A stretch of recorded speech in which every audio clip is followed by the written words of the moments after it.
Hello friends, स्वागत है आपका मेरे यूट्यूब चैनल रूम पर अमन स्टडी में। फ्रेंड्स, आज हम आपको बताएंगे रेक्टेंगल के एरिया, पैरामीटर और डायगोनल हम कैसे निकाल सकते हैं और बहुत ही सिंपल तरीके से।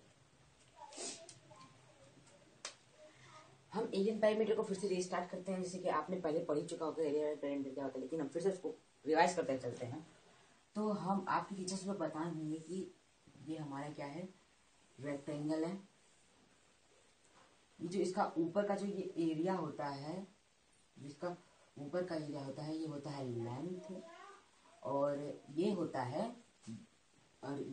है वाइड, यानी इसे ब्रेथ भी कहते हैं। एक भाषा में इसको इस एक वर्ड में इसको ब्रेथ भी कहते हैं, ठीक है। ओके, ये है ए, ये बी, ये सी, ये डी। अगर हम इसका एरिया निकालना है तो क्या है, अगर एरिया हमको दी हो 8 मीटर और वाइड दिया हो 10 मीटर, नहीं कुछ ज्यादा गड़बड़ हो गया।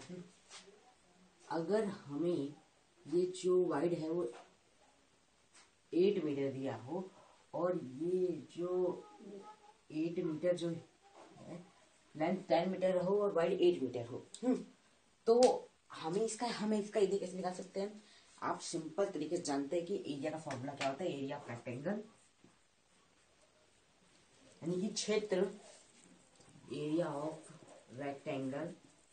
आप इसका फॉर्मूला जानते हैं, क्या होता है इसका फॉर्मूला होता है length into wide, length into wide. Okay, अगर हमें इसका अभी एरिया निकालना है तो लेंथ हमारा दिया है 10 मीटर और इंटू हमारा क्या दिया है, वाइड 8 मीटर दिया है। सब मीटर है, तो 10 8 80, यानी कि 80 टोटल मीटर, यानी कि जो मेरा एरिया निकल जाएगा कितना मीटर आ जाएगा, एरिया मेरा कितना आ जाएगा 80 मीटर आ जाएगा। कितना आ जाएगा 80 मीटर। ओके, फिर उसके बाद अगर हमें अब निकालना है, अगर ये तो हो गया लेंथ, एरिया का फॉर्मूला हो गया। एरिया का फॉर्मूला हमारा हो गया area of rectangle, length into breadth, और हमारा लेंथ है 10 मीटर और वाइड है हमारा 8 मीटर। ओके, अब उसके बाद हम इन दोनों को इंटू कर दिए तो हमारा 80 मीटर आ गया, हमारा आंसर आ गया इतना, एरिया ऑफ रेक्टेंगल। अब अगर अगर हमका इसका पैरामीटर निकालना, पैरामीटर जितना ये दिया है, तो अगर हम इसका पैरामीटर निकालना होगा तो पैरामीटर का फॉर्मूला क्या होता है, parameter of rectangle. Parameter of rectangle का फॉर्मूला क्या होता है, पैरामीटर रेक्टेंगल का फॉर्मूला होता है 2 इंटू एल प्लस बी, यानी कि लेंथ प्लस ब्रेड्थ। यहाँ 2 है, यहाँ पे कोई वैल्यू नहीं है, यानी कि यहाँ पे कोई मार्क्स नहीं है, तो यहाँ इंटू समझेंगे। और लेंथ हमारा दिया है कितना, लेंथ हमको 10 मीटर दिया है, 10 प्लस 8, और ब्रेड्थ यानी कि वाइड 8 है। अब हमें इसको इन दोनों को प्लस करना है, तो फिर 2 इंटू इन दोनों को प्लस करेंगे जाएगा 18, 2 इंटू 18, तो इसका आंसर हो जाएगा 36 का हमारा आ जाएगा आंसर। दोनों का वैल्यू अलग अलग है, एरिया रेक्टेंगल का 80 मीटर, पैरामीटर ऑफ रेक्टेंगल का 36। ओके, कितना है 36। फिर से बताता हूँ, हमारे पैरामीटर ऑफ रेक्टेंगल का फॉर्मूला है 2 इंटू एल प्लस बी, यानी कि लेंथ प्लस ब्रेड यानी वाइड। अब उसके बाद हम इसको आगे करेंगे, यानी कि लेंथ की हमारी वैल्यू दी थी 10 मीटर। ओके, क्या दी थी, लेंथ की हमारी वैल्यू 10 मीटर दी थी और वाइड की वैल्यू 8 मीटर दी थी, तो 10 प्लस 8, तो 2 इंटू 18, तो हो जाएगा कितना 36 मीटर आंसर हो जाएगा हमारा, 36 मीटर आंसर हो जाएगा। ओके, अभी अगर अब हम इसके क्या कहते हैं, हमने अब बोला था कि हम इसका डायगोनल बताएंगे। अगर हमें इसका डायगोनल जानना हो तो, अगर हमें अब इसका डायगोनल जानना हुआ तो बेटा तो आपको समझ आ गया होगा। अब डायगोनल का देखते हैं।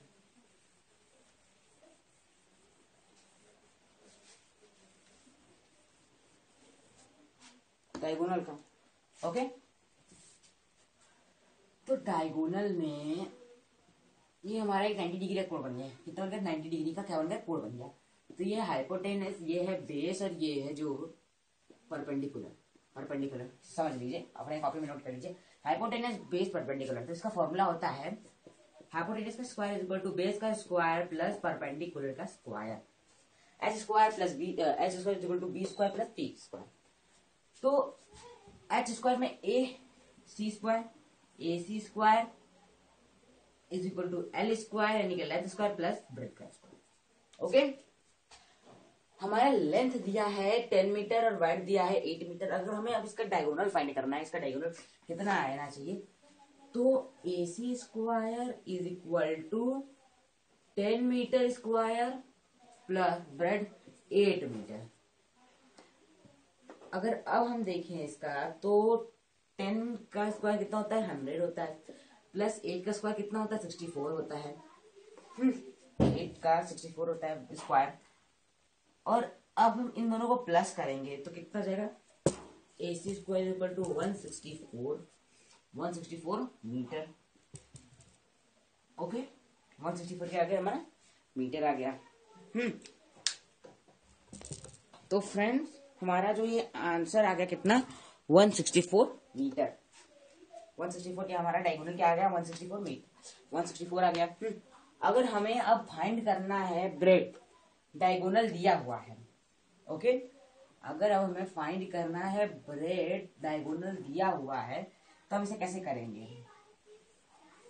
तो हम इसे कर सकते हैं, डायगोनल दिया है 10 मीटर और लेंथ 80 मीटर है, सॉरी लेंथ 10 मीटर है और डायगोनल दिया है हमारा 8 मीटर। परपेंडिकुलर पूरा लिख दे रहा हूँ, आप समझ जाइएगा।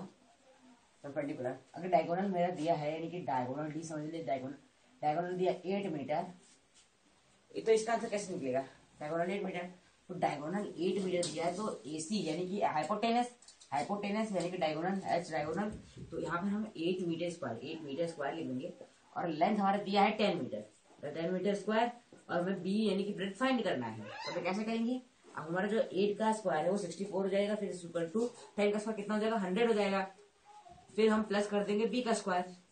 ओके, अब हम 64 में से माइनस 100 करेंगे, तो 64 में से माइनस अब 100 जब करेंगे इज इक्वल टू B का स्क्वायर, जो B का स्क्वायर मतलब जो ये 100 था इस तरफ लाएंगे तो माइनस चेंज हो जाएगा, तो मैं कितना जाएगा, हाँ आ जाएगा 36, कितना जाएगा 36 आ जाएगा, 36 is equal to B square. अब हम 36 किसका स्क्वायर होता है 6 का स्क्वायर होता है, 6 का स्क्वायर इक्वल टू B का स्क्वायर, तो हमारा क्या आ जाएगा 6 का स्क्वायर आ जाएगा। ओके, क्या हमारा आ गया आंसर 6 का स्क्वायर। एक बार आपको सबको दिख नहीं रहा होगा।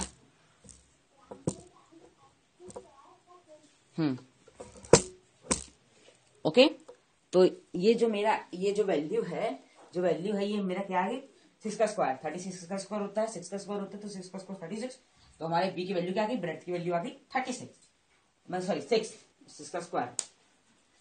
अब ठीक है, अगर अब इसी से हमें बोल रहे हो कि फाइंड द एरिया, हम डायगोनल निकालने का हमें इसका एरिया फाइंड करना है, तो हम अब इसका एरिया फाइंड कैसे करेंगे, एरिया भी फाइंड करना है।